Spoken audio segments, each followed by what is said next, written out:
Amen. Praise the lord. మనం తిరిగి ఈ రోజున సంఖ్యాకాండాన్ని మనం చూద్దాము.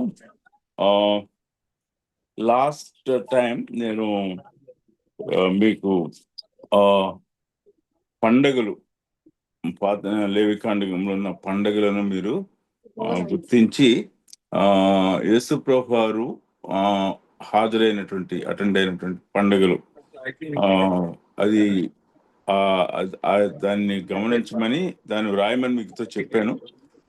ఇద్దరు ఆ యొక్క వాటి గురించి హోంవర్క్ నాకు ఇచ్చారు. ప్రభు చిత్తం అయితే I'm going to give you the assignment Deuteronomy అయిపోయిన తర్వాత నేను అసైన్మెంట్ ఇస్తాను. అసైన్మెంట్ మీరు చేయవలసి ఉంటుంది.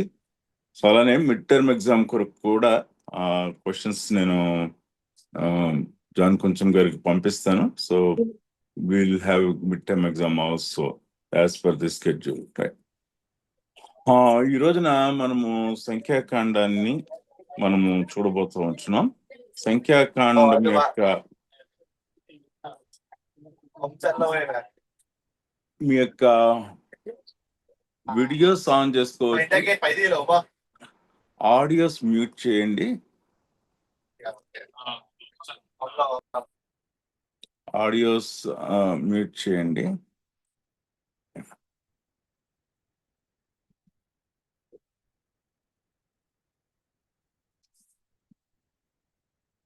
Thank you.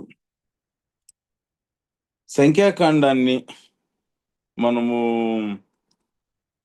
ఆలోచన చేసినట్లయితే మనం నిర్గమకాండ గ్రంథంలో ఎక్కడైతే ఈ యొక్క ప్రయాణమును గురించినటువంటి ప్రస్తావన ఆఫ్ చేసి మందసం, దేవుని యొక్క ప్రత్యక్ష గుడారం వీటిని గురించిన విషయాలు ఇచ్చి దేవుని మహిమ అక్కడ నిలిచింది అనేటువంటి మాటను చెప్పారు.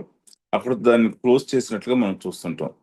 ప్రయాణం యొక్క కొనసాగింపు సడన్ గా అబ్రప్ట్ గా అది కంక్లూషన్ ఇవ్వకుండా ఆపినట్లుగా మనకు అనిపిస్తూ ఉంటుంది.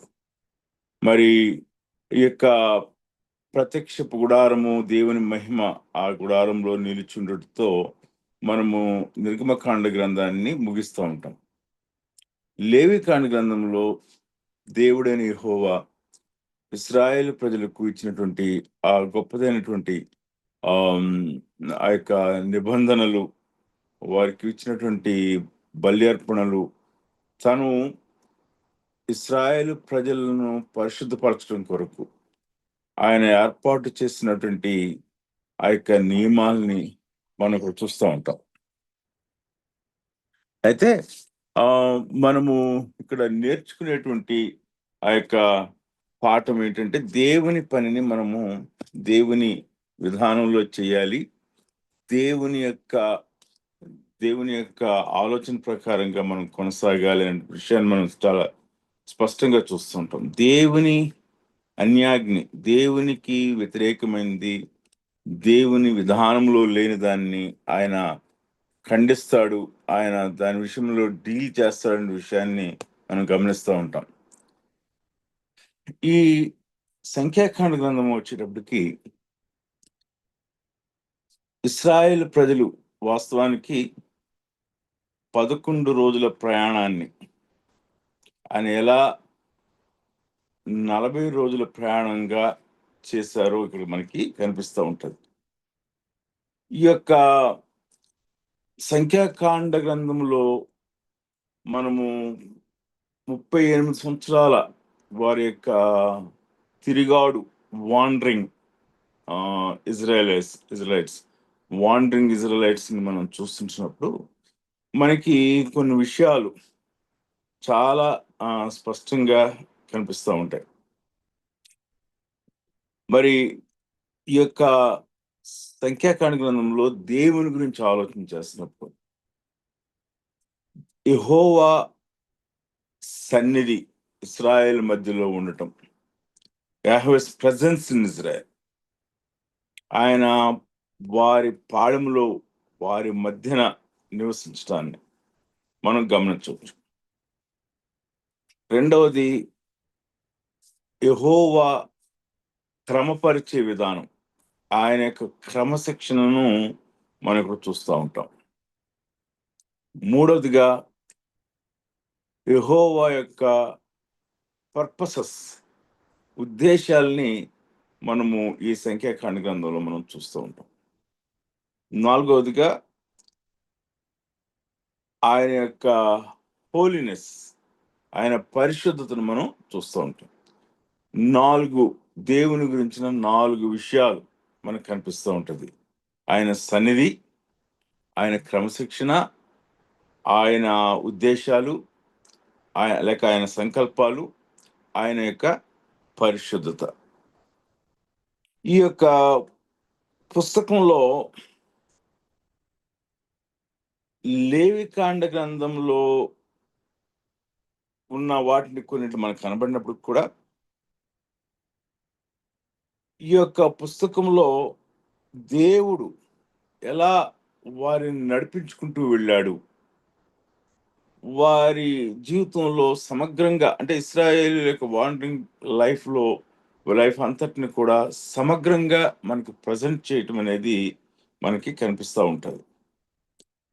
Jerome, of course he was not a మన ఇవాంజలికల్ థియాలజియన్ కాదు, కానీ ఆయన is a Catholics they use his commentary. Jerome ఒక అద్భుతమైన స్టేట్మెంట్ ఇచ్చాడు. The picture of Israel in numbers leave us with the impression of a carefully structured and organized religious society moving through history under the sustaining and guiding hand of God. ఈ యొక్క పుస్తకము మనకి ఎలా వివరించబడ్డది అంటే, దేవుని ఈ యొక్క పుస్తకము చాలా జాగ్రత్తగా సమకూర్చబడింది. ఎలాగునంటే, ఒక ఆర్గనైజ్డ్ రిలీజియస్ సొసైటీ, ఒక క్రమశిక్షణతో, ఒక క్రమానుసారముగా ఉన్నటువంటి యొక్క సొసైటీ, ఈ యొక్క ప్రజలు దేవుని యొక్క హస్తం క్రింద ఆయన నడిపింపులో ముందుకు సాగటాన్ని వివరిస్తున్నారు అనే మాట చెప్తుంటాడు. అయితే ఈ యొక్క పుస్తకంలో ఈ పుస్తకం గురించి, ఇక నంబర్స్ గురించి మనకి అనేకమైనటువంటి యొక్క ఇంటర్ప్రిటర్స్ మనకి ఈ పుస్తకం గురించిన కొన్ని సమస్యలను లేవనెత్తుతా వచ్చారు. మొట్టమొదటిగా మనం చూసినట్లయితే, ఈ యొక్క పుస్తకము మోషే రాయలేదు అని చెప్పేవారు కొంతమంది ఉన్నారు.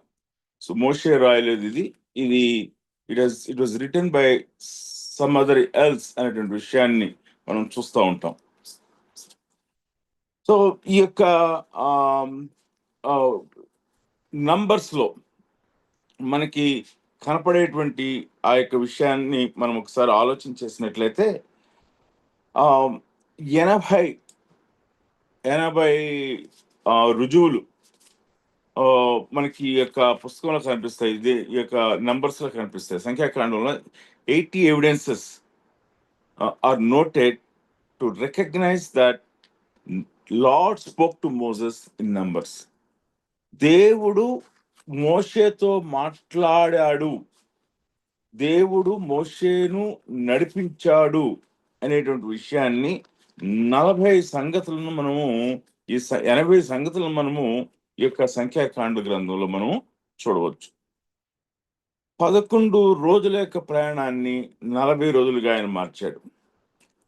మోషే దీనికి ప్రత్యక్ష సాక్షి అనే విషయాన్ని మనం తెలుసుకోవటానికి సంఖ్యాకాండ గ్రంథం 21వ అధ్యాయం 14వ వచనం, మోషే దీనికి ప్రత్యక్ష సాక్షిగా ఉన్నాడు అనే రెఫరెన్సెస్ మనం చూడవచ్చు. రైట్. ఈ యొక్క పుస్తకాన్ని మనము సంఖ్యాకాండ గ్రంథాన్ని మరి 3 బ్రాడ్ కేటగిరీ డివిజన్స్ గా మనం చేయొచ్చు. మీకు ఈ యొక్క నంబర్స్ యొక్క సంఖ్యాకాండం యొక్క అవుట్లైన్ మీకు పంపించాను. దయచేసి దాన్ని చూడవలసిందిగా మీకు మనం చేస్తా ఉన్నాను. ఈ యొక్క సంఖ్యాకాండ గ్రంథంలో మూడు మూడు బ్రాడ్ కేటగిరీస్ మనం చూడొచ్చు. మొదటి అధ్యాయము నుండి 10వ అధ్యాయం వరకు మనకి ఇశ్రాయేలు ప్రజల యొక్క ప్రయాణం కొరకైనటువంటి మొదటి సిద్ధబాటు కనిపిస్తుంది. 13వ అధ్యాయం నుండి 25వ అధ్యాయం వరకు ఇశ్రాయేలు ప్రజల యొక్క మరి ఆ యొక్క తిరుగుబాటు వాండరింగ్ తిరుగుబాటు స్థితిని మనం చూస్తూ ఉంటాము. మొదటి 10 అధ్యాయాలు దేవుడు ఇశ్రాయేల్ ప్రజలను ప్రయాణం కొరకు సిద్ధపరచడాన్ని మనం గమనించినట్లయితే 11వ అధ్యాయం నుండి 25వ అధ్యాయం వరకు కూడా మనము ఈ యొక్క తిరుగుబాటు లేక తిరుగాడు స్థితిని మనము చూస్తూ ఉంటాము. 26వ అధ్యాయం నుండి 36వ అధ్యాయం వరకు మరి ఈ యొక్క నూతన తరం కానాను దేశానికి వెళ్ళట కొరకు సిద్ధపడటాన్ని మనము చూడవచ్చు. సో 3 భాగాలుగా చూస్తూ ఉంటాం. మొదటి తరం యొక్క ఇశ్రాయేలు ప్రజలు దేవుడు వారిని సిద్ధపరుస్తున్నటువంటి విధానం, వారి యొక్క పాపం, వారు యొక్క తిరుగుబాటు, వారి యొక్క సణుగుడిని బట్టి ఇశ్రాయేలు ప్రజలను అరణ్యంలో తిరుగాడు చేసినటువంటి స్థితి, తర్వాత వారందరూ కూడా అరణ్యంలో రాలిపోయారు. మరి నూతన తరం కానాను దేశానికి వెళ్ళటాన్ని మనం చూస్తూ ఉంటాం.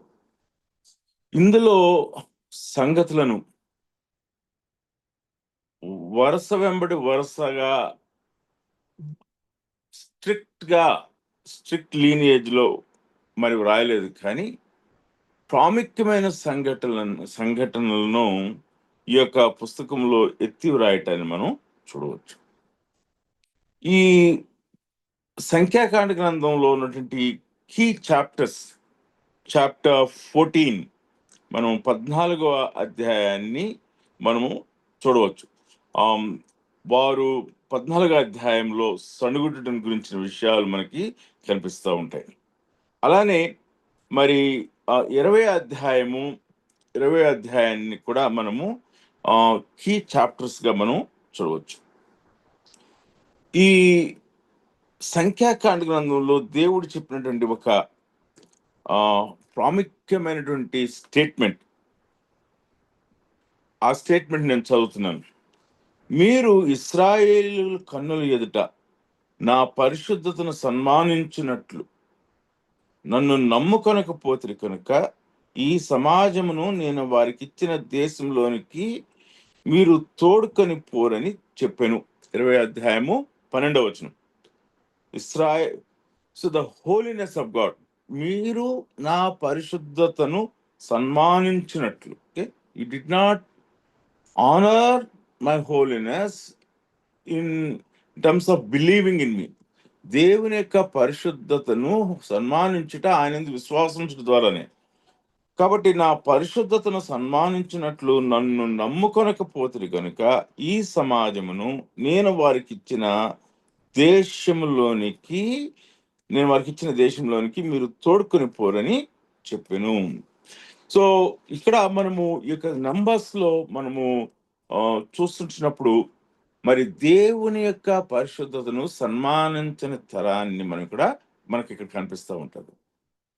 ఈ సంఖ్యాకాండ గ్రంథంలో మనకి దేవునికి కోపము పుట్టించినటువంటి సందర్భాలను మనము ఇక సంఖ్యాకాండ గ్రంథంలో మనం చూస్తూ ఉంటాం. మొట్టమొదటిగా 11వ అధ్యాయంలో మనకి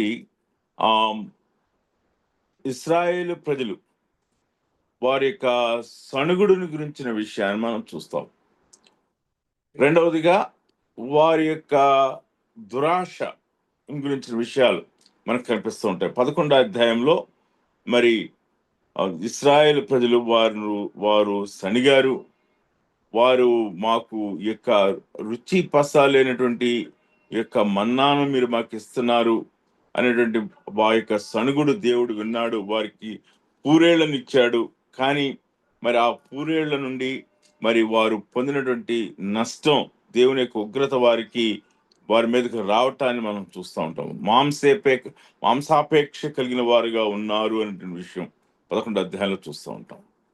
12 అధ్యాయంలో అహరోను మరి మిరియాముల యొక్క పాపం, ఒకరు దేవుని మీద మాంసాపేక్షతో వారు సనిగినట్లయితే అహరోను మిరియాములు మరి మోషే నాయకత్వం మీద వారు మోషే నాయకత్వాన్ని ప్రశ్నిస్తున్నారు. మోషే నాయకత్వం మీద వారు సనిగినట్లుగా మనం చూస్తూ ఉంటున్నాం. దేవుడు ఆయన యొక్క పరిశుద్ధతను సన్మానించని సందర్భాలు ఇక్కడ మనకి కనిపిస్తూ ఉన్నాయి. 16వ అధ్యాయంలో మరి కోరహు యొక్క పాపాన్ని మనం చూడొచ్చు. తిరిగి మరి 14వ అధ్యాయంలో కాదేశు బర్నియాలో వారు దేవునికి విరోధంగా మాట్లాడినటువంటి మాటలు మనకి కనిపిస్తూ ఉన్నాయి.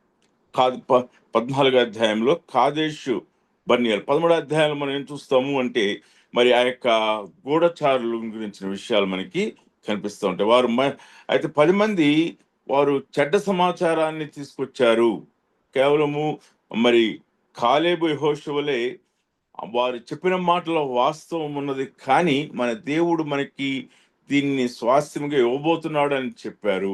కానీ 10 మంది వేగుల వారు మాట చొప్పున మరి ఇశ్రాయేలు ప్రజలు కాదేశు బర్నియాలో వారు దేవునికి విరోధంగా నిలబడ్డారు. అక్కడ వారి యొక్క పాపం గురించి మనం ఆలోచన చేస్తున్నప్పుడు చాలా విచిత్రంగా అనిపిస్తూ ఉంటది. ఎందుకు అంటే దేవుడు వారి యొక్క అవిశ్వాసాన్ని బట్టి, వారి తిరుగుబాటుని బట్టి మీరు వెళ్ళవద్దు అని చెప్తుంటాడు. కానీ మరి కొంతమంది వారు లేచి మేము వెళ్తాము, అమాలేకుల మీదకి వెళ్తాము అని చెప్పి వారు వెళ్ళి వారు యుద్ధంలో ఓడిపోవటాన్ని మనం చూస్తూ ఉంటాం. అంటే దేవునికి విధేయత చూపించుట అని అంటే దేవుడు చెప్పిన రీతిగా విధేయత చూపించుట. Half obedience is not obedience. Half obedience is in fact disobedience. దేవుడు వెళ్ళమన్నప్పుడు వారు వెళ్ళుట కొరకు దేవుడు వారిని సిద్ధపరుస్తున్నప్పుడు వారు వెళ్లకుండా ఉండటం, మీరు వెళ్ళొద్దు అని చెప్పినప్పుడు వెళ్ళటానికి వారు సిద్ధపడటం, వారు ఓడిపోవటం అనేది మనకు కనిపిస్తూ ఉంటుంది. అందుచేత కాదేశు బర్నియాలో 14వ అధ్యాయము 1 నుంచి 35 వచనాల్లో మనం చూసేది, కాదేశు బర్నియాల్లో ఇశ్రాయేలు చేసినటువంటి పాపం అది చాలా స్పష్టంగా కనిపిస్తూ ఉంది.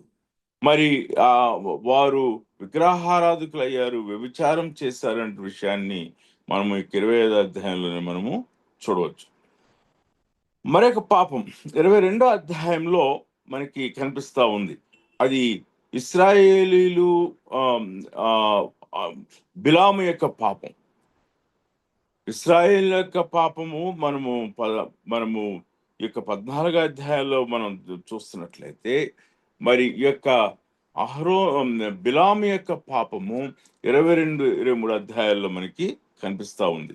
మరి బిలాము మరి దేవుని దృష్టికి మరి ఎలాగున అతడు ప్రవక్త అయ్యుండి ఎలాగున మరి ఆయన దేవుని ప్రజలను శపించడానికి వెళ్ళాడు. బాలాకు రాజు యొక్క ఆ యొక్క ధనమును చూచి, బాలాకు రాజు యొక్క ఐశ్వర్యాన్ని చూచి దేవునికి వ్యతిరేకంగా ఆయన ఎలా వెళ్ళాడు అనే విషయం మనకు అక్కడ కనిపిస్తా ఉంది. బాలాకు యొక్క మరి రాజు యొక్క ఆజ్ఞను దేవుని ఆజ్ఞ కన్నా ఎక్కువగా ఆయన తీసుకున్నట్లుగా కనిపిస్తా ఉంది. అయితే 24వ అధ్యాయంలో మరి బిలాము ఆయన శాపమును దేవుడు ఆశీర్వాదంగా మార్చడాన్ని, ఆయన శపించడానికి ఇష్టపడ్డాడు, కానీ ఆయన నోట నుండి దేవుడు ఆశీర్వాదాన్ని ఉంచడాన్ని, ఆశీర్వాదం మాత్రమే కాదు కానీ ప్రవచనాన్ని, రాబో మెస్సీని గురించినటువంటి మరి ప్రవచనాన్ని ఆయన ఇవ్వటాన్ని మనము గమనించవచ్చు. అయితే మనకి దేవుడు బిలాము ఎంతటి మరి ఆయన ఎంతగా దిగజారిపోయాడంటే, దేవుడు తనకు వ్యతిరేకంగా ఉన్నాడు, నేను దేవునికి వ్యతిరేకంగా వెళ్తున్నాను అనేటువంటి సత్యంను ఆ యొక్క గాడిద ద్వారా మాట్లాడటం కానివ్వండి, శాపములను ఆయన నోట ఆశీర్వాదములుగా ఉంచడం కానివ్వండి, అది చూచినప్పుడు మరి బిలాము పశ్చాత్తాపడవలసిన వాడు, బిలాము దేవుని సన్నిధిలో తన యొక్క స్థితిని ఒప్పుకోవలసిన వాడు. కానీ ఒప్పుకొనకుండా ఆయన ఒక కన్నింగ్‌గా లేక దేవుని యొక్క పరిశుద్ధతను, దేవుని యొక్క పరిశుద్ధతను మరి గురించినటువంటి ఆ యొక్క లక్షణాన్ని మరి ఈ యొక్క బాలాకు రాజుకి ఉపదేశం చేస్తా ఉన్నాడు. ఇశ్రాయేలు ప్రజలు ఓడిపోవాలి అని అంటే, ఇశ్రాయేలు ప్రజల్లోకి పాపం రావాలి. పాపము ఎలా రావాలి అని అంటే, మరి వాళ్ళ దేవుడు పరిశుద్ధుడు కాబట్టి, వారు పాపం చేసినట్లయితే ఆ పాపం నుంచి వారు ఆ పాపం బట్టి దేవుడు వారిలో నుండి వెళ్ళిపోతాడు, వారి మధ్య నుండి వెళ్ళిపోతాడు. అప్పుడు మీరు యుద్ధంలో గెలుస్తారు అనేటువంటి ఆ యొక్క తాత్పర్యం. చూడండి, దేవుని యొక్క పరిశుద్ధత గుణాన్ని, దేవుడు వారి మధ్య ఉండేటువంటి ఆ యొక్క గొప్పదైనటువంటి యాట్రిబ్యూట్ ని మరి బిలాము గమనించాడు. అయితే దేవుని సన్నిధి వారి మధ్యలో నుండి వెళ్ళిపోవాలి అని అంటే వీరు పాపంలో పడాలి. వీరు పాపంలో పడాలంటే మరి ఒక రాజుతో చెప్తుంటున్నాడు, మోయాబుతో చెప్తుంటున్నాడు, బలాక్తో చెప్తుంటున్నాడు, మీలోని అందమైన స్త్రీలను పంపించండి, వారితో వ్యభిచారం చేస్తారు, విగ్రహారాధన చేస్తారు. ఆ రీతిగా ప్రజలు వ్యభిచారంలో, విగ్రహారాధనలో ఉండిన కారణం బట్టి దేవుడు వారి మధ్యలో నుంచి వెళ్ళిపోతాడు. అప్పుడు మీరు వారి మీద యుద్ధం చేసి జయించవచ్చు. సో ఆ యొక్క ఆలోచన చొప్పున మరి మరి ఆ యొక్క బాలాకు రాజు ప్రవర్తించాడు. ఇశ్రాయేల్ ప్రజలలో పాపము రావటాన్ని మనం చూస్తూ ఉంటాం. మరి దానిని బట్టి మరి ఇశ్రాయేలు ప్రజలు తిరిగి పశ్చాత్తాపడ్డారు. మరి దేవుని సన్నిధిలో వారు పశ్చాత్తాపడిన తర్వాత మరి ప్రభు వారిని మరి తిరిగి ముందుకు తీసుకువెళ్ళటాన్ని మనం చూస్తూ ఉంటాం. కాబట్టి ఈ యొక్క సంఖ్యాకాండ గ్రంథంలో మరి ఈ యొక్క దేవునికి వ్యతిరేకంగా నిలబడినటువంటి పాపములు లేక పాపము గురించినటువంటి ఆ యొక్క ఇన్సిడెంట్స్ ని, ఆ ఈవెంట్స్ ని సంఖ్యాకాండ గ్రంథంలో వివరించడాన్ని మనం గమనించవచ్చు. రైట్. సో మరి మోషే గురించినటువంటి విషయాన్ని మనం చూసినప్పుడు, మోషే మరి దేవుని సన్నిధిలో ఆయన మరి దేవుని యొక్క పరిశుద్ధతను సన్మానించిన కారణం చేత మరి ఆయన మరి దేవుడు ఆయనకు ఇశ్రాయేల్ ప్రజలను నడిపించేటువంటి, కానాను దేశంలోనికి నడిపించేటువంటి ఆ గొప్ప భాగ్యాన్ని ఆయన కోల్పోవటాన్ని కూడా మనం చూడవచ్చు. ఈ యొక్క సంఖ్యాకాండ గ్రంథంలో మనము 3 భాగాలుగా మనం చూచాం. మొదటి భాగం సిద్ధపరచటం, రెండవ భాగం ఇశ్రాయేలు ప్రజల పాపమును బట్టి వారిని అరణ్యంలో తిరుగాడు చేయటం, మూడవ భాగం నూతన తరాన్ని సిద్ధపరచడాన్ని మనం గమనిస్తాం. 26వ అధ్యాయం నుండి మరి 36వ అధ్యాయం వరకు కూడా మనకి ఈ యొక్క కానాను కొరకు నూతన జనాంగాన్ని సిద్ధపరచడాన్ని గురించిన విషయాలు మనకి కనిపిస్తూ ఉన్నాయి. అయితే మరి ఈ యొక్క నూతన జనాంగాన్ని సిద్ధపరుస్తున్నటువంటి సంగతిలో తిరిగి జనాభా లెక్కలు రాయటాన్ని మనము గమనించవచ్చు. రైట్. సో సెన్సస్, ఇశ్రాయేల్ ప్రజల్లో జనాభా లెక్కల యొక్క ప్రాముఖ్యతను మనము గమనించాలి. మరి మొదటిసారిగా మనం చూస్తున్నప్పుడు ఇశ్రాయేలు ప్రజలు పాత తరాన్ని గురించినటువంటి లెక్కలు కనిపిస్తా ఉన్నాయి.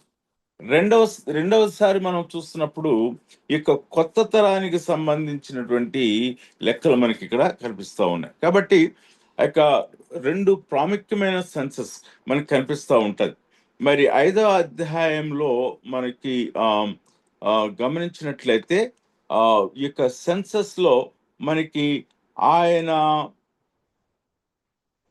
అక్కడ ఉన్న జనసంఖ్య 6,03,550 మందిని ఆయన లెక్క పెడతా ఉన్నాడు. సంఖ్యాకాండం మొదటి అధ్యాయంలో మనకు కనిపిస్తూ ఉంటది.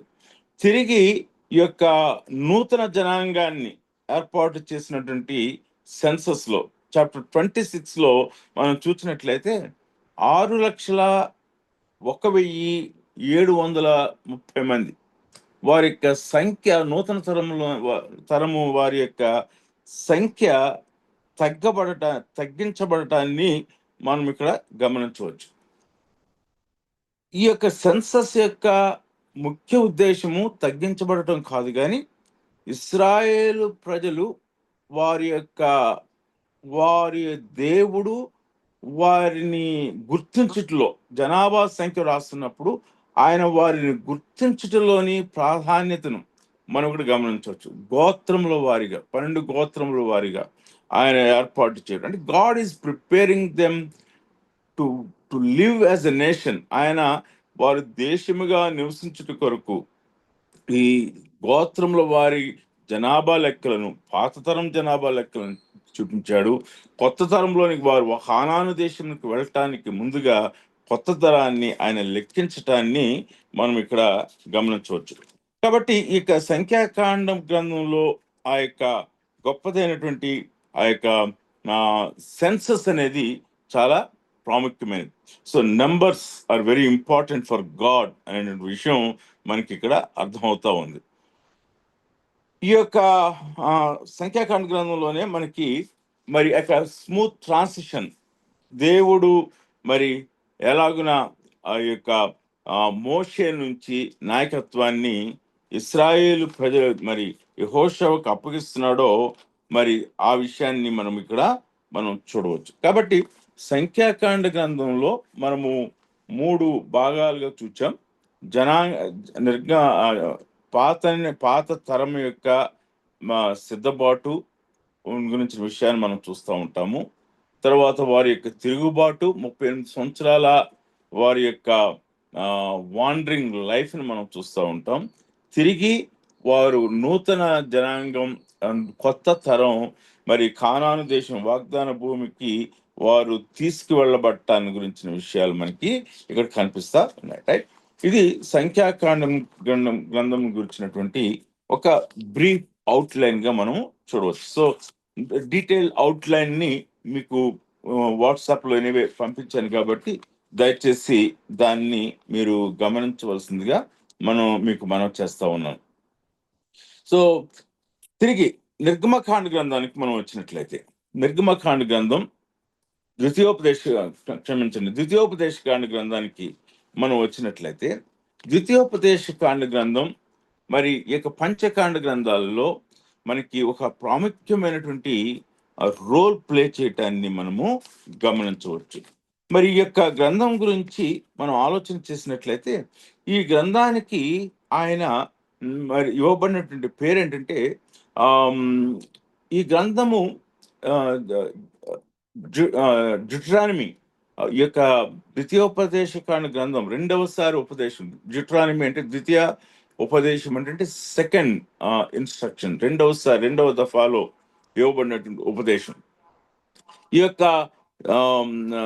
డ్యూటరానమీలో మనం చూసేది ఏమిటంటే, మరి ఈ యొక్క పేరు ఈ యొక్క ఎల్ఎక్స్ఎక్స్ నుంచి తర్వాత లాటిన్ వల్గేట్ లో వచ్చినటువంటి ఆ యొక్క గ్రీకులోకి తర్జుమా చేశారు ఎల్ఎక్స్ఎక్స్, ఆ తర్వాత లాటిన్ లోనికి తర్జుమా చేశారు. మరి అక్కడ నుంచి ఈ యొక్క పేరు డ్యూటరానమీ అనేటువంటి పేరును వారు ఇవ్వటం అనేది మనకు కనిపిస్తూ ఉంటుంది. ఎల్ఎక్స్ఎస్ లో మనకు కనిపించేది ఏంటంటే కాపీ ఆఫ్ ద లా ఉంటుంది. అంటే ధర్మశాస్త్రం యొక్క నమూనా లేక కాపీ, ఆ యొక్క పత్రిక అనే మాట మనకు వ్రాయబడి ఉంటుంది. కానీ దీన్ని ద్వితీయోపదేశ కాండం అనేటువంటి పేరు, డ్యూటరానమీ అనేటువంటి పేరు, అది లాటిన్ వల్గేట్ నుంచి వారు తీసుకున్నటువంటి మాటగా మనకి కనిపిస్తూ ఉంటుంది. ఈ ద్వితీయోపదేశకాండ గ్రంథంలో మనకి ఈ యొక్క యోర్దాను నదిని గురించిన విషయాలు మనకు కనిపిస్తూ ఉంటాయి. మనకి ఈ యొక్క ద్వితీయోపదేశకాండ గ్రంథంలో మనకి విధేయతను గురించినటువంటి విషయాలు మనకి చాలా ఎక్కువ సార్లు కనిపిస్తూ ఉంటది. ఈ యొక్క గ్రంథం అంతటిని కూడా మనము ఆలోచన చేసినట్లయితే కొన్ని ప్రాముఖ్యమైన పదాలు మనకి చాలా తరచుగా కనిపిస్తూ ఉంటాయి. కనీసము 5-6 పదాలు, ప్రాముఖ్యమైన పదాలు మనం ద్వితీయోపదేశకాండ గ్రంథంలో మనం చూడవచ్చు. మొట్టమొదటిగా హియర్ అనేటువంటి మాట, ఓ ఇశ్రాయేలు వినుము అనేటువంటి మాట, వినుము అనేటువంటి మాట, ఆ పదం 50 సార్లు వ్రాయబట్టాన్ని మనం చూస్తూ ఉంటాం. రైట్, 50 సార్లు వినుము అనేటువంటి మాట కనిపిస్తూ ఉంది. రైట్. రెండవది మరి డూ అనేటువంటి మాట, చేయండి, ఈ పని చేయండి అనేటువంటి మాట 177 సార్లు కనిపిస్తుంటుంది. హియర్ అనేటువంటి పదం 50 సార్లు కనిపిస్తూ ఉంది. చేయండి అనే పదం, డూ అనేటువంటి పదం 177 సార్లు కనిపిస్తూ ఉంటుంది. Out of A heart of love, మరి ప్రేమించే హృదయం నుండి అనేటువంటి పదం 21 సార్లు కనిపిస్తుంది. రైట్, ప్రేమించే హృదయము నుండి అనేటువంటి పదం 21 సార్లు కనిపిస్తూ ఉంటుంది. గో అండ్ పొజెస్, వెళ్ళి స్వాధీనపరచుకోనండి అనేటువంటి పదం 35 సార్లు కనిపిస్తూ ఉంటుంది. రైట్, వెళ్ళి స్వాధీనపరచుకోనండి అనేటువంటి పదం 35 సార్లు కనిపిస్తూ ఉంటుంది. The land which the lord your God had given you అనేటువంటి పదం, మీ దేవుడైన యెహోవా మీకు అప్పగించిన భూమి, అప్పగించిన దేశము, అప్పగించుట అనేటువంటి పదం 34 సార్లు కనిపిస్తుంది. సో మనము ప్రాముఖ్యంగా ఈ యొక్క ద్వితీయోపదేశకాండ గ్రంథంలో ఈ యొక్క సంగతులను మనము మళ్ళీ చూడటాన్ని మనము గమనించవచ్చు. రైట్. సో ఈ యొక్క గ్రంథం యొక్క ఉద్దేశ్యము ఏమిటి అని మనం ప్రశ్నించినట్లయితే, మోషే ఒక హెచ్చరిక చేస్తా ఉన్నాడు, ఇశ్రాయేల్ ప్రజలకు ఒక హెచ్చరిక చేస్తా ఉన్నాడు. అదేమిటనంటే, మరిచిపోవటలోని ఆ యొక్క అపాయమును మరి గురించిన విషయాన్ని మోషే గుర్తు చేయటాన్ని మనము గమనించవచ్చు. మరిచిపోవట, రైట్. అంచేతనే జ్ఞాపకం ఉంచుకొనుడి, రిమెంబర్ అనేటువంటి పదాన్ని చాలా సార్లు మోషే ప్రస్తావన చేసి, రిమెంబర్ అనేటువంటి పదాన్ని మరి అనేక సార్లు మరి ప్రస్తావన చేయటాన్ని మనం గమనించవచ్చు. 106వ కీర్తన మనం ఒకవేళ మనం చూసినట్లయితే, 106వ కీర్తనలో కూడా మనకి ఇశ్రాయేలు ప్రజలు వారు ఎలాగున దేవుని కార్యములను మర్చిపోయారో మనకి అక్కడ కనిపిస్తూ ఉంటుంది. ఇశ్రాయేలు ప్రజలు దేవుని కార్యములను ఎలా మర్చిపోయారు. సో ఈ యొక్క పుస్తకం యొక్క ముఖ్య ఉద్దేశం ఏమిటంటే, తిరిగి వారికి జ్ఞాపకం చేయుట. దేని గురించి జ్ఞాపకం చేయుట? దేవుని గురించి, దేవుని యొక్క పరిశుద్ధతను గురించి, దేవుని యొక్క కార్యములను గురించి, దేవుని యొక్క ఆయన యొక్క ధర్మశాస్త్రం గురించిన విషయాలను ఆయన జ్ఞాపకం చేస్తున్నాడు అనేటువంటి విషయం గుర్తుపెట్టుకోవాలి. Right. So memory, the faculty of remembrance, the faculty of memory is a very important faculty that Lord has given to us. జ్ఞాపక శక్తి, జ్ఞాపకం ఉంచుకొనుట అనేటువంటి ఆ యొక్క స్థితిని ఆయన మనకి ఒక బహుమానంగా ఇచ్చాడు. అంచేత దేవుని కార్యములను మర్చిపోటలో ఉన్నటువంటి అపాయమును గురించిన విషయాన్ని ఆయన ఇక్కడ తెలియచేస్తా ఉన్నాడు. When they prosper, it is God who has cost. వారు మరి ఆశీర్వదించబడ్డారు అని అంటే, వారు వర్ధిల్లారు అని అంటే, దేవుడు వారిని వర్ధిల్ల చేశాడు కనుక వారు వర్ధిల్లారు. మోషే చాలా స్పష్టంగా చెప్తుంటాడు. మీరు ఆశీర్వదించబడింది దేవుని వలనే. మీ యొక్క సొంత భక్తి, మీ యొక్క సొంత నీతి అనుకుంటున్నారేమో. మేము కానాను దేశాన్ని స్వతంత్రించుకుంటున్నాము అనంటే, అది మా యొక్క భక్తి, మా యొక్క గొప్పతనము, లేక మా పితరుడైన అబ్రహాము యొక్క గొప్పతనం అని తలుస్తున్నారేమో. ఎంత మాత్రం కూడా కాదు. ఇది కేవలము ఆయన మిమ్మలను దీవించాడు, గుర్తు చేసుకున్నాడు అనే విషయాన్ని ఈ యొక్క పుస్తకంలో రాస్తూ ఉంటున్నాడు. రెండవదిగా, మిమ్మలను ఆయన శిక్షించాడు అని అంటే, ఆయన మిమ్మలను క్రమశిక్షణలో పెట్టాడు అని అంటే, కారణం మీ యొక్క అవిధేయతే. రైట్? మీ యొక్క అవిధేయతను దేవుడు క్రమపరుస్తున్నాడు, ఆయన డిసిప్లిన్ చేస్తున్నాడు అనే విషయాన్ని ఇక్కడ ఈ యొక్క పుస్తకంలో మనం చూడవచ్చు. మీ యొక్క పాపమును ఆయన విషయంలో ఆయన సీరియస్ గా ఉన్నాడు. మీ యొక్క అపనమ్మక విషయంలో ఆయన సీరియస్ గా ఉన్నాడు, మిమ్మల్ని డిసిప్లిన్ చేస్తున్నాడు అనే విషయాన్ని ఇక్కడ మనం చూడవచ్చు. తర్వాత మనం మూడవదిగా, దేవుని యొక్క నిబంధన, కవెనెంట్ ట్రీటీ అంటాం. దేవుని యొక్క నిబంధనను ఆయన తిరిగి పునరుద్ధరించడాన్ని ఇక్కడ మనం చూడవచ్చు. దేవుని యొక్క నిబంధన, ఇట్స్ ఏ కవెనెంట్ ట్రీటీ. దేవుని యొక్క నిబంధన అంటే రెండు దేశాల మధ్యన, టూ పార్టీస్ మధ్యన జరిగేటువంటి ఆ యొక్క నిబంధనల గురించి ఆయన మాట్లాడుతూ ఉంటున్నాడు. కాబట్టి ఈ యొక్క డ్యూట్రానమీలో మనం చూసేది ఏంటంటే, ఆ యొక్క దేవుని యొక్క నిబంధనల గురించిన విషయాలు మనకి కనిపిస్తూ ఉంటాయి. రైట్? సో అంచేత మనము ఇట్స్ ఎ ప్రియాంబుల్. మరి పార్టీ యొక్క ఏ యొక్క పార్టీస్ యొక్క నిబంధనలో ఉన్నాయో దాని గురించిన విషయాల్ని మొట్టమొదటిగానే ద్వితీయోపదేశకాండం గ్రంథం 1వ అధ్యాయము మొదటి 5 వచనాల్లోనే ఆయన వివరించడాన్ని మనము గమనించవచ్చు. రైట్? సో ఈ యొక్క పుస్తకంలో ఈ యొక్క మోషే దేవుని యొక్క నిబంధనను గురించిన విషయాలు మనకి మరి స్పష్టంగా మాట్లాడుతున్నాడు. ఈ యొక్క పుస్తకాన్ని, ఒక డ్యూట్రానమీలో మనకి 3 మోషే యొక్క ఉపదేశాలు కనిపిస్తా ఉన్నాయి. 3 ఉపదేశాలకి మొట్టమొదటిది మొదటి అధ్యాయము మొదటి వచనం నుండి మరి 4వ అధ్యాయము 43వ వచనం వరకు కూడా మోషే యొక్క మొదటి ఉపదేశంగా మనం చూడవచ్చు. రైట్? మొదటి అధ్యాయము మొదటి వచనం నుంచి 4వ అధ్యాయము 43వ వచనం వరకు కూడా మోషే యొక్క మొదటి ఉపదేశం. రెండవదిగా 4వ అధ్యాయము 44 నుండి 26వ అధ్యాయము 19వ వచనం వరకు మనం చూసినట్లయితే అది మోషే యొక్క రెండవ ఉపదేశంగా మనం చూస్తూ ఉన్నాము. రైట్?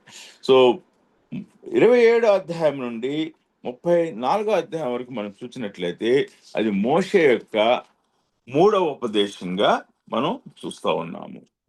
మోషే యొక్క 3వ ఉపదేశంగా మనం చూస్తూ ఉన్నాం. సో ఈ యొక్క ద్వితీయోపదేశకాండ గ్రంథాన్ని మనము ఈ రీతిగా మనము వివరిస్తా ఉన్నాం. మోషే యొక్క మూడు సర్మన్స్ ని ఈ యొక్క ద్వితీయోపదేశకాండ గ్రంథంలో మనం చూస్తూ ఉన్నాము. రైట్? సో ఈ యొక్క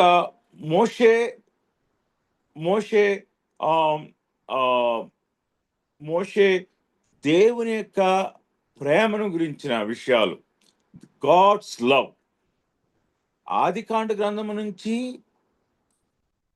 సంఖ్యాకాండ గ్రంథం వరకు మనం చూసినట్లయితే, దాన్ని ఒకవేళ సమ్మరైజ్ చేసినట్లయితే, that talks about God's way, దేవుని యొక్క మార్గము గురించిన విషయాలు మనకి కనిపిస్తాయి.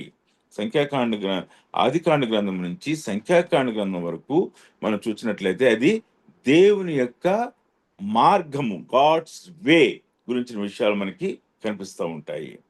కానీ ద్వితీయోపదేశకాండ గ్రంథంలో మనం చూసేది గాడ్స్ లవ్, దేవుని యొక్క దేవుని యొక్క ప్రేమను గురించినటువంటి విషయాన్ని మనము చూడవచ్చు. Right, God's love, God's way, and then God's love గురించిన విషయాలు మనకి కనిపిస్తూ ఉంటాయి. రైట్, మరి ఈ యొక్క ద్వితీయోపదేశకాండ గ్రంథంలో మరి మనం ఈ యొక్క ఇశ్రాయేలు ప్రజల యొక్క ఆ యొక్క వారు ఎలా అభివృద్ధి పొందారో దాని గురించినటువంటి విషయాలు మనము చూడవచ్చు. ఫిలాసఫీ ఆఫ్ ఇజ్రాయెల్స్ హిస్టరీ, వారి యొక్క చరిత్రను, ఆయన చరిత్ర వెనకాల ఉన్నటువంటి ఆ యొక్క ఫిలాసఫీని ఆయన మరి ఇక్కడ వివరించడాన్ని మనం చూడవచ్చు. ఓకే, మరి ఈ యొక్క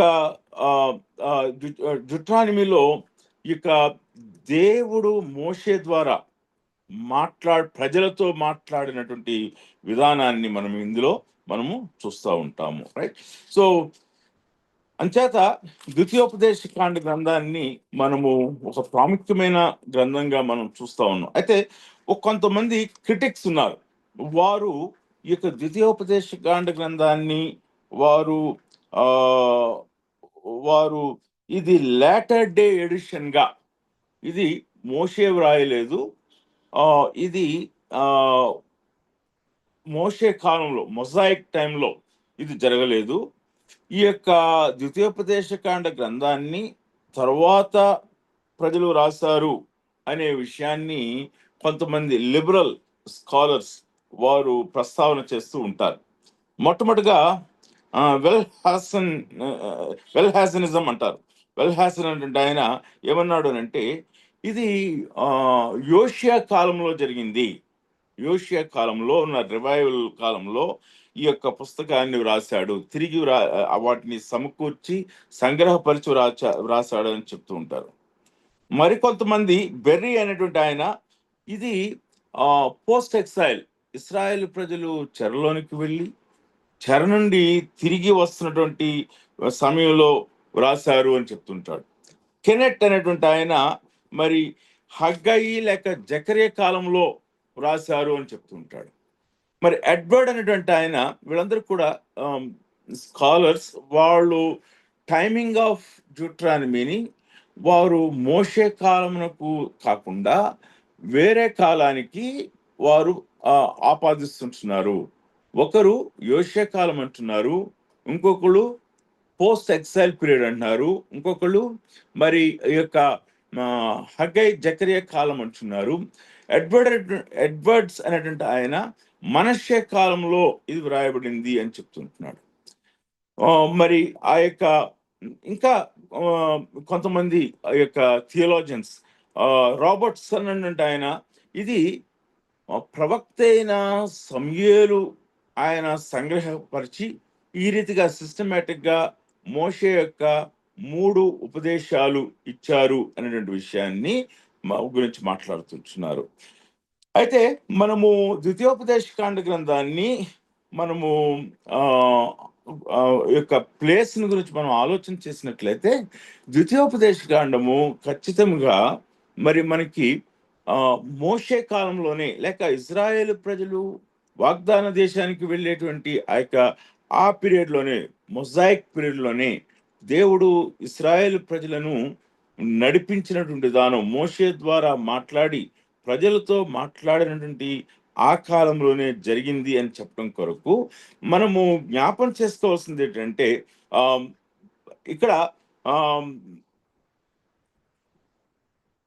దీని యొక్క బ్యాక్గ్రౌండ్, ఇక డ్యూటరానమీ యొక్క బ్యాక్గ్రౌండ్ మనం చూసినట్లయితే, ఇది చరిత్రలో ఇశ్రాయేలు ప్రజలు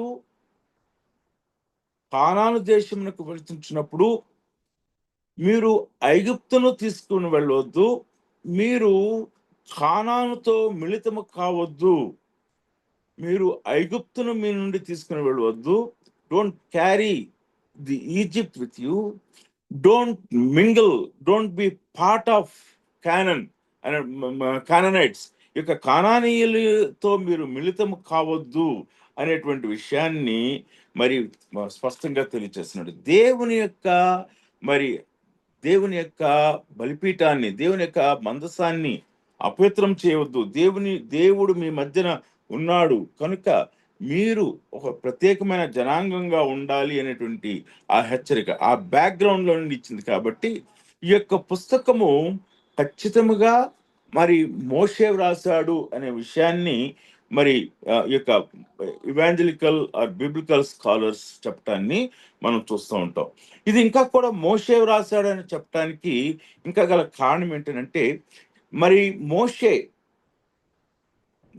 మోషేని గురించినటువంటి విషయం మరి 40 సంగతులను మనము ఈ యొక్క ద్వితీయోపదేశ కాండ గ్రంథంలో 40 claims that we can see in the book of Deuteronomy that it is written by Moses. రెండవదిగా ఇది మోషే రాశాడు అంటానికి గల కారణం ఏంటంటే, మరి ఇది మోషే కాలంలోనే జరిగింది, మోషే కాలంలోనే జరిగింది అనే విషయాన్ని మనం స్పష్టంగా తెలుసుకోవచ్చు. ఎందుకు అంటే ఈ యొక్క యోషియా కాలంలో రాశారన్నటువంటి ఆర్గ్యుమెంట్ అనేది 19th సెంచరీలో వచ్చింది. 19th సెంచరీలో ఈ యొక్క ఇంటర్ప్రిటేషన్ తీసుకురావడానికి ప్రయత్నం చేశారు. ద్వితీయోపదేశ కాండ గ్రంథం అది మొజాయిక్ లాకి సంబంధించింది, మొజాయిక్ పీరియడ్ కాదు. ఇది చాలా తర్వాత యోషియా కానీ లేకపోతే మనష్య ముందు చెప్పినటువంటి ఆ డిఫరెంట్ పీరియడ్స్ లో వచ్చింది అని చెప్పడానికి కారణాన్ని మనం గుర్తుపెట్టుకోవాల్సింది ఏంటంటే, 19th సెంచరీలో ఈ లిబరల్ థియాలజీ ఏదైతే ఇనాగ్రేట్ చేయబడిందో, రీజన్ ఎలోన్ అనేటువంటి ఆ యొక్క రీజన్ ని ఒక ఫౌండేషనల్ ప్రిన్సిపల్ గా తీసుకుని మరి క్రిటిసైజ్ చేయటం ప్రారంభించారు, లేక విమర్శించడం, అనలైజ్ చేయటం ప్రారంభించారు. ఈ యొక్క బైబిల్ యొక్క అథారిటీకి వెలుపల ఉన్నటువంటి rational authority, other extra biblical authorities ని బైబిల్ అథారిటీకి సమానంగా పరిగణించడం అనేది లిబరల్ థియాలజీ యొక్క ముఖ్యమైనటువంటి ఉద్దేశం. కాబట్టి ఈ యొక్క లిబరల్ థియాలజీ 19th సెంచరీలో స్టార్ట్ అయినటువంటి లిబరల్ థియాలజీ యొక్క అవుట్కమే ఇది. మోషే వ్రాయలేదు, మోషే కాలంలో కాదు, యోషియా కాలంలో మిగిలినటువంటి యొక్క పోస్ట్ ఎక్సైలిక్ పీరియడ్ లో ఇంకా మిగిలిన కాలాలను చెప్పడానికి చెప్తూ ఉన్నారు. కాబట్టి ఈ యొక్క ఇంటర్ప్రిటేషన్స్ 19th సెంచరీ ఇంటర్ప్రిటేషన్స్ కాబట్టి దాన్ని మనం పరిగణలోనికి తీసుకోవటానికి వీలు లేదు అనే విషయాన్ని గుర్తు చేస్తూ ఉన్నాడు. మూడవదిగా మనము మరి మోషే కాకుండా వేరొకరు రాశారు, యోషియా రాశాడు, లేకపోతే రాయించాడు, లేకపోతే సమూయేలు రాశాడు అనేటువంటి అదర్ దాన్ మోసెస్ మనము తీసుకున్నట్లయితే మనకి ఈ యొక్క టెక్స్చువల్ ప్రాబ్లమ్స్, ఈ యొక్క వాళ్ళ యొక్క రచనలు వాళ్ళు రాశారు అని మనం చెప్పినట్లయితే ఈ యొక్క పుస్తకము మరి పర్ఫెక్ట్ గా ఫిట్ కాదు అనే విషయాన్ని మనం గుర్తుపెట్టుకోవాలి, right? So it will not, if it is believed to be written by other than Moses, lot of textual problems will rise. దీని యొక్క పుస్తకంలో ఉన్నటువంటి ఈ పుస్తకం అనేకమైన ప్రశ్నలను లేవనెత్తుతుంది, రైట్? మోషే వ్రాసాడు అని, మోషే కాకుండా ఎవరైనా వ్రాసారు అని మనము ఊహించి మరి మనం చదివినట్లయితే టెక్స్చువల్ ప్రాబ్లమ్స్ ను, అనేకమైన టెక్స్చువల్ ప్రాబ్లమ్స్ ని సాల్వ్ చేయలేరు అనే విషయాన్ని మనము గుర్తుపెట్టుకోవాలి. నాలుగవదిగా మరి ఈ యొక్క పుస్తకంలో జియోగ్రఫికల్, హిస్టారికల్ ఆ యొక్క డీటెయిల్స్ ని మనం చూస్తూ ఉంటాం. Geographical, historical details, first hand knowledge of right అని మనం చూస్తూ ఉన్నాము. సో అంచేత ఇది మోషేనే వ్రాసి ఉన్నాడు అనేటువంటి సంగతిని మనము గుర్తుపెట్టుకోవచ్చు. చివరిగా మనము ఈ యొక్క పుస్తకము మోషే వ్రాసాడు అని చెప్పడానికి మరి ఒక రుజువు ఏమిటంటే, యెహోషువ ఆయన ఇచ్చినటువంటి, మోషే గతించిన తర్వాత ఆయన ఇచ్చినటువంటి ఆ యొక్క అబిట్చరీ, ఆయన ఏదైతే చెప్పాడో ఆ లాస్ట్ వర్సెస్ లో, అది మనకి ఒక రుజువుగా, వన్ ఆఫ్ ద ఎవిడెన్సెస్ గా మనకు ఉండటాన్ని మనము గమనించవచ్చు. కాబట్టి ఈ యొక్క పుస్తకము మోషేనే రాశాడు అని చెప్పటానికి ఈ యొక్క కారణాలు మనము ఆపాదించవచ్చు, రైట్? ఇంకా కొన్ని కారణాలు, ఎక్స్టర్నల్ ఎవిడెన్స్ టెస్ట్ మనము ఆలోచన చేసినట్లయితే, ఇంతవరకు కూడా ఇంటర్నల్ ఎవిడెన్స్ టెస్ట్ చూసాం. ప్రతి ప్రతి పుస్తకాన్ని మనం విమర్శించేటప్పుడు ప్రతి పుస్తకం యొక్క authority, the authenticity of book, maybe the authenticity of author, the authenticity of the places, the authenticity of the content that is there in the book. ఏదైనా ఒక పుస్తకం యొక్క అధికారత్వాన్ని, రిలయబిలిటీ, నమ్మకత్వాన్ని మనము గుర్తించడానికి 2 టెస్టులు చేస్తాము. ఒకటి ఇంటర్నల్ ఎవిడెన్స్ టెస్ట్, ఇంతవరకు కూడా నేను చెప్పింది ఇంటర్నల్ ఎవిడెన్స్ టెస్ట్. రెండవది external evidence test. Internal evidence test and external evidence test. మరికొన్ని రుజువులు మనము ఈ యొక్క పుస్తకానికి వెలుపల మనం చూడవచ్చు. అది ఏమిటంటే, మొట్టమొదటిగా old testament attribute Deuteronomy and the rest of the Pentateuch to Moses. పాత నిబంధన గ్రంథంలో మిగిలిన పుస్తకాలు, మిగిలినటువంటి గ్రంథాలు ఇది మోషే వ్రాసాడు అని మోషేకే ఆపాదిస్తున్నారు. మొట్టమొదటిగా మనం చూసినట్లయితే జాషువా చూస్తాము, యెహోషువ 1:7, రెండవదిగా న్యాయాధిపతులు 3:4, first Kings 2 and 3, chapter 2 and verse 3, second kings chapter 14 verse 6, Ezra chapter 3 and 2 verse 2, Psalms 103 verse 7, Daniel chapter 9 verse 11. ఈ యొక్క రిఫరెన్సెస్ అన్నీ కూడా old testament attribution Deuteronomy to Moses గా మనం గమనించవచ్చు, రైట్? సో ద్వితీయోపదేశ కాండాన్ని మోషే వ్రాసాడు అని చెప్పడం కొరకు యెహోషువ గ్రంథం 1వ అధ్యాయము 7వ వచనము, న్యాయాధిపతుల గ్రంథం 3వ అధ్యాయం 4వ వచనము, మొదటి రాజుల గ్రంథం 2వ అధ్యాయం 3వ వచనము, 2వ రాజుల గ్రంథం 14వ అధ్యాయం 6వ వచనము, ఎజ్రా 3వ అధ్యాయం 2వ వచనము, కీర్తనలు 103వ కీర్తన 7వ వచనము, దానియేలు గ్రంథం 9వ అధ్యాయము 11వ వచనం, రైట్? ఇవన్నీ కూడా ఇది మోషే వ్రాసాడు. పాత నిబంధన గ్రంథం, ద్వితీయోపదేశం, rest of the Old Testament, మరి పాత నిబంధన గ్రంథం మిగిలినటువంటి పుస్తకాల్లోనివి మోషే గ్రంథకర్తనుకు ఆపాదిస్తున్నవి అనే విషయాన్ని మనం జ్ఞాపకం చేసుకోవాలి. రెండవదిగా యెహోషువ, మొదటి సమూయేలు గ్రంథాలు ఈ యొక్క ద్వితీయోపదేశ కాండ గ్రంథం మరి మోషే వ్రాసాడు అని చెప్పడం కొరకు మనము గమనించవచ్చు. ఈ యొక్క గ్రంథాన్ని మరి ఈ యొక్క గ్రంథం యేసుక్రీస్తు ప్రభువారు ఆయన సాతానును ఆయన ఆ యొక్క సాతాను యొక్క శోధన, ఆ యొక్క శరీరాశ, నేత్రాశ, జీవపుడంబం గురించినటువంటి ఆ యొక్క టెంప్టేషన్స్ ఆఫ్ జీసస్ క్రైస్ట్ లో యేసు ప్రభువారు ఈ యొక్క డ్యూటరానమీని ఆయన కోట్ చేసినట్లుగా మనము గమనించవచ్చు, రైట్? సో మోషే యొక్క ధర్మశాస్త్ర గ్రంథము అని మనం చూస్తూ ఉంటాం. న్యూ టెస్ట్మెంట్ లో 17 బుక్స్ లో, న్యూ టెస్ట్మెంట్ లో ఉన్నటువంటి 17 బుక్స్ లో 80 times, 80 సార్లు మనకి ఈ యొక్క ద్వితీయోపదేశ కాండ గ్రంథం గురించినటువంటి మరి సంగతులను ప్రస్తావించబట్టాన్ని మనం చూస్తుంటున్నాం. Highest number of times that Deuteronomy is been use in the New Testament. కొత్త నిబంధన గ్రంథంలో ఎక్కువ సార్లు ఉపయోగించబడింది ద్వితీయోపదేశ కాండ గ్రంథం నుంచే అనే విషయాన్ని మనము జ్ఞాపకం చేసుకోవాలి. ద్వితీయోపదేశ కాండ గ్రంథము లే పీపుల్స్ బుక్ గా మనము గమనించవచ్చు. మరి చివరిగా మనకు చూసినట్లయితే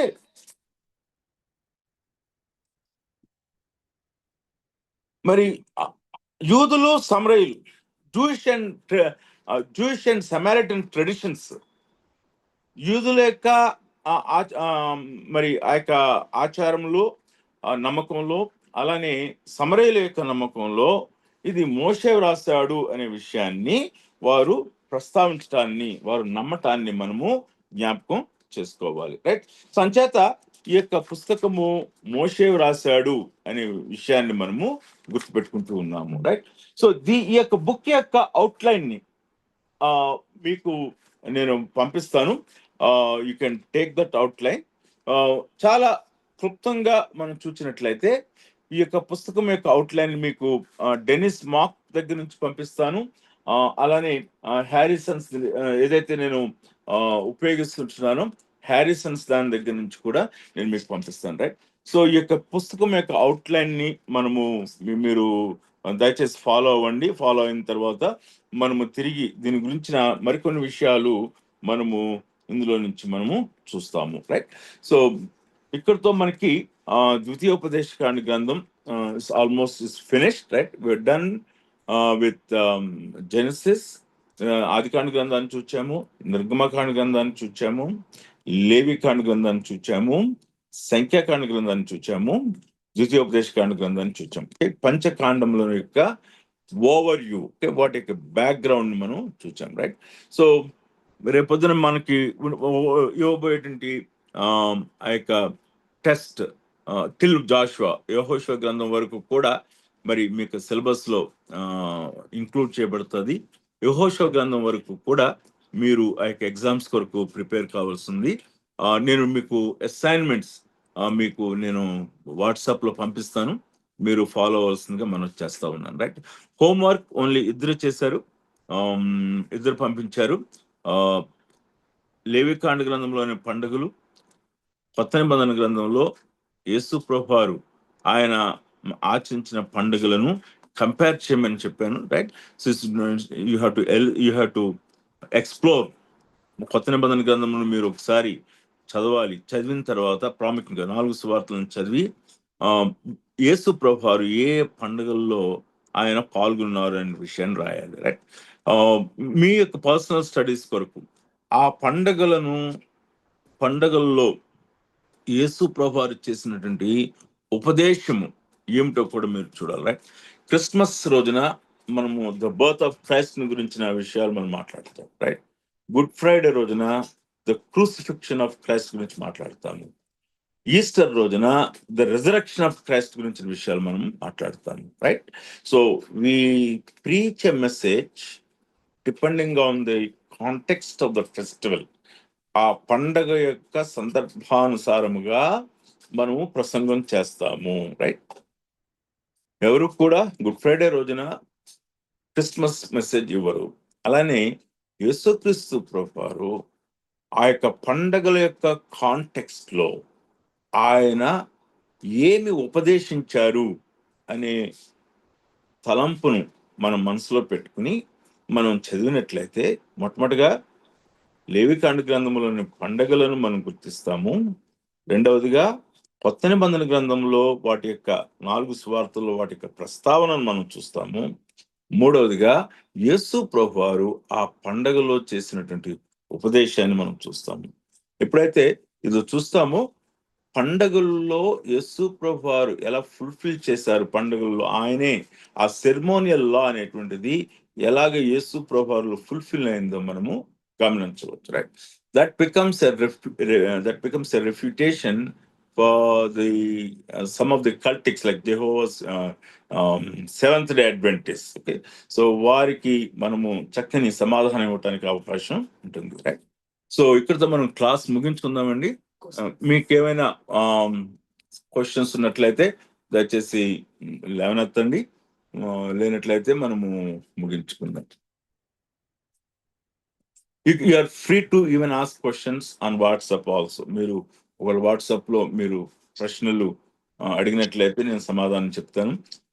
లాస్ట్ బ్యాచ్ లో most of the students they to send questions on WhatsApp, on personal. కొంతమంది గ్రూప్ లో పెట్టేవారు, కొంతమంది పర్సనల్ విండోలో పంపించేవారు. So I use to answer the questions. So in similar way you can ask the questions either way, now or later also. Praise God అండి. Praise God. I think Christina and brother Naveen are Rakesh, yeah.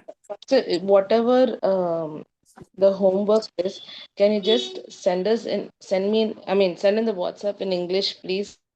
I think I am getting little confused about it. Yeah, sure, I'll do that. Okay. Thank you, Pastor. That's it.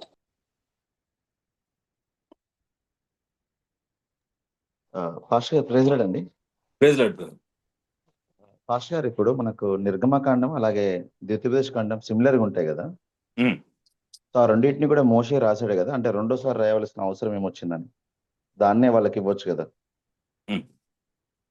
అయితే మనము ద్వితీయోపదేశ కాండ గ్రంథాన్ని, మనము నిర్గమకాండ గ్రంథాన్ని, even other లేవి కాండ గ్రంథాన్ని మనం అట్లా పరీక్ష చేసి ద్వితీయోపదేశ కాండ గ్రంథాన్ని ఇవ్వటంలో మొదటి ఉద్దేశము ఇట్స్ ఎ కన్సైజ్, సంక్షిప్తపరిచి వ్రాయటం అనేది మొదటిగా చూస్తూ ఉంటాం, రైట్.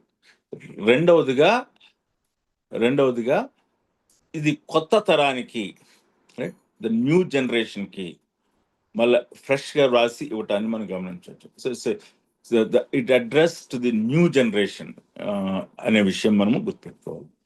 ఈవెన్ మనము ఇంకా కూడా మనం చూడబోతా ఉన్నాం, మనకి మొదటి సమూయేలు గ్రంథం, రెండవ సమూయేలు గ్రంథం, మొదటి రాజులు, రెండవ రాజులు కదా, 4 హిస్టారికల్ బుక్స్ ఉన్నాయి కదా.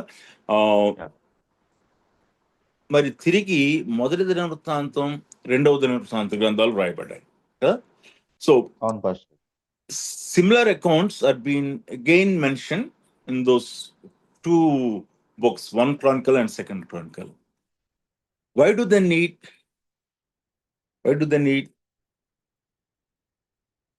ఈ యొక్క 1 Chronicle 2 Chronicles యొక్క ఉద్దేశము 1 Samuel 2 Samuel 1 John and 1 King and 2 Kings profits రాశారు. వారు ఇమీడియట్ కాంటెక్స్ట్ లో రాశారు, అది రియాక్టివ్ అప్రోచ్ లో ఉంటుంది.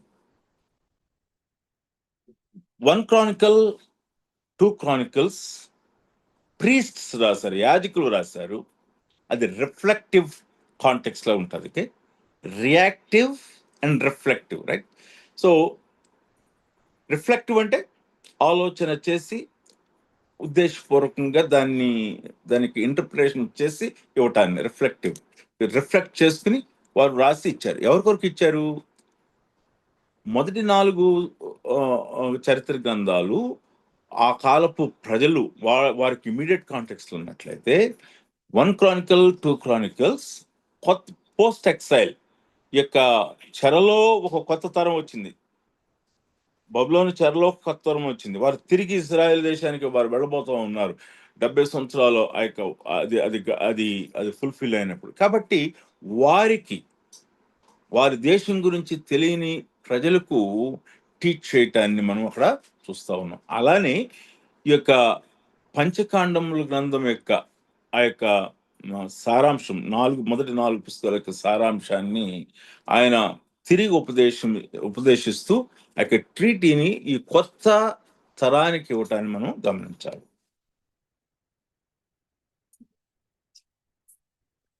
నేను hope what I said is అర్థమైంది పాస్టర్ గారు. థ్యాంక్ యూ అండి.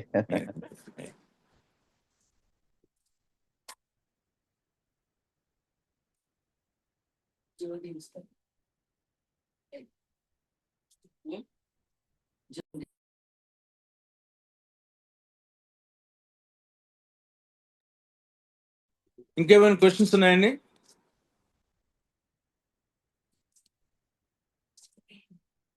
ఓకే, సో మనం ప్రార్థన చేసుకుని మనం క్లాస్ ముగించుకుందామండి. ప్రార్థన చేసుకుందాం. మమ్మల్ని మిక్కిలిగా ప్రేమించిన మా ఘనమైన తండ్రి, ఈ ఉదయ సమయంలో మీ సన్నిధికి వచ్చి మీకు కృతజ్ఞతాస్తులు చెల్లిస్తూ ఉంటున్నాం. మీరు మమ్మల్ని ప్రేమించిన దేవుడు, మీ మార్గములను మాకు బయలుపరిచిన దేవుడు, మీ చిత్తమును మాకు బయలుపరిచిన దేవుడు, మీ యొక్క ప్రేమను మా ఎడల కనపరిచిన దేవుడు.